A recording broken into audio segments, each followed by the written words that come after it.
Gambling addiction. So gambling addiction is very much seen as a male-dominated addiction, but more and more women are suffering with gambling addiction as a result of the advertising that we're bombarded with in the daytime. So all singing, all dancing, pink and fluffy, enticing women to come and play, often for free, with free bets, and everyone's a winner in the community that they sell it as. Whereas then in the evening time, it tends to move over to male-dominated games such as betting, casino, football, them type of games. So for me, I suffered with a gambling addiction using online bingo sites, but quickly moved over to the online slots, spending £10,500 on one credit card in less than 6 months. So I'd crossed that invisible line, I think, without realising. But as time went on and I was spending more and more time on these sites, up to 8 hours a day, and spending more and more money, getting a further 5 credit cards, so totaling debts of over £30,000 on credit cards. And then today, I've probably spent over £70,000 with savings, wages, any money I could get my hands on, really. So I think for me, ultimately, I wanted to take my own life as a result of a gambling addiction, and sadly many people use this as a way out, and they're unnecessary deaths, and it really angers and frustrates me that we lose too many people to gambling addiction, when really the industry, these sites and financial services could do a lot more, and the government, to help people. But obviously we know why they choose not to. There's a lot of money involved and a lot of people in the back pockets of other people. So I think, there has been a lot of change and movement in gambling addiction, and the sort of regulations and policies and procedures, and a lot more needs doing, but we have come a long way in terms of changes that are needed, but we do need more changes to protect people. So for me, like I said, I sat for 8 hours a day, become very lonely, very isolated, lost self-confidence, self-worth, wouldn't eat and drink. I was just fixated on being on these games, and if I did have dates with friends, coffee dates or meetups, or going to the gym with friends, I would cancel these, or I would be running late because I would be just wanting one more spin on a game.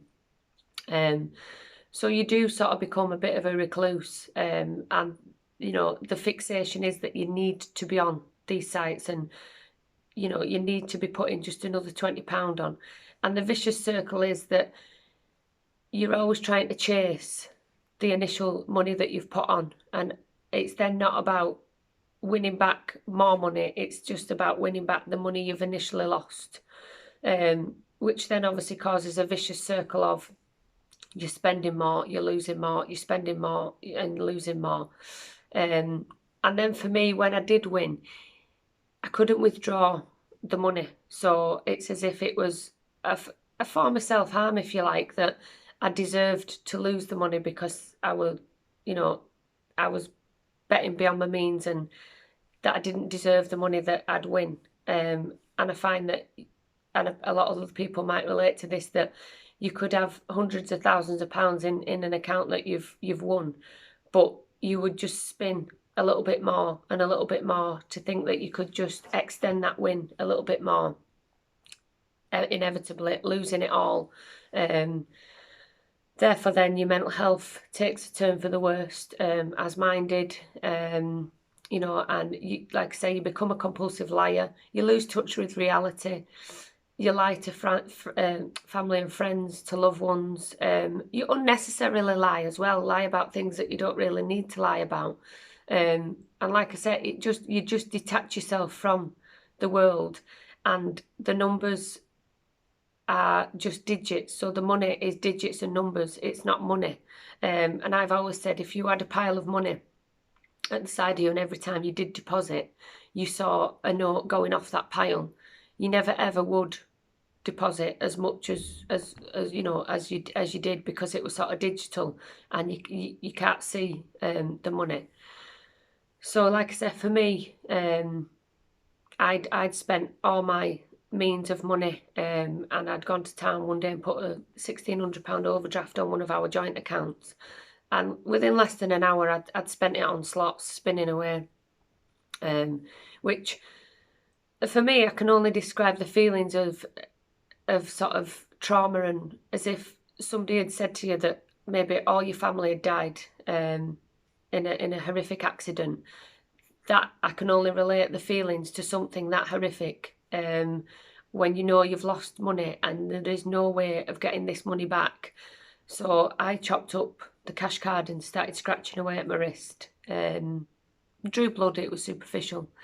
And I think for me, I did often think I'll just get in the car and go drive myself into a tree because there's only me in the car going to get hurt. I'm not going to hurt anybody else in the process of taking my own life. And again, I can't emphasize enough the dark places that you go to with this addiction. And a lot of people used to say to me, well, why don't you just stop? And would people say that to a drug addict or an alcoholic? No, I don't think they would. So, there's a lot of misunderstanding around gambling addiction. So I went public with the story in 2014 to raise awareness of gambling addiction and female gambling addiction.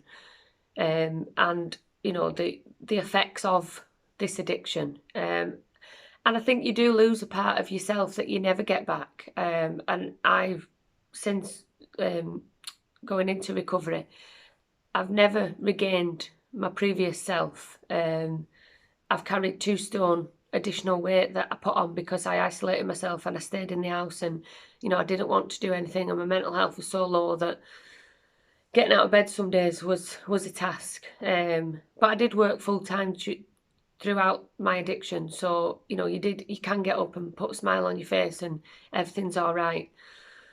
So I just think for anybody out there who is suffering with gambling addiction or knows anybody who is suffering with a gambling addiction, I think it's paramount that you do speak out and you do open up, because unlike years ago, there is more help and support out there now, and especially for the northwest of England. So we have the likes of Beacon Counselling Trust, Talking Therapy Service.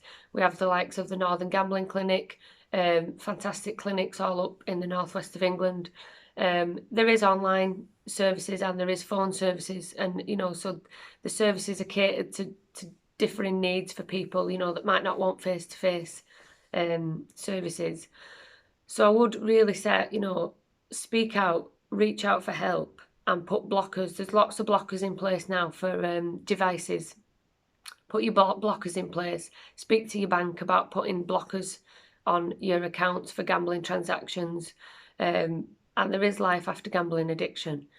So, there is hope. And if you are feeling like I once felt, and lots of people are probably feeling, suicide isn't the answer. It really isn't. And I know in that moment of darkness, or them weeks and months of darkness, that you do think that everybody will be better off without you and you would be better off without this. But it can be beaten. You can live gamble free.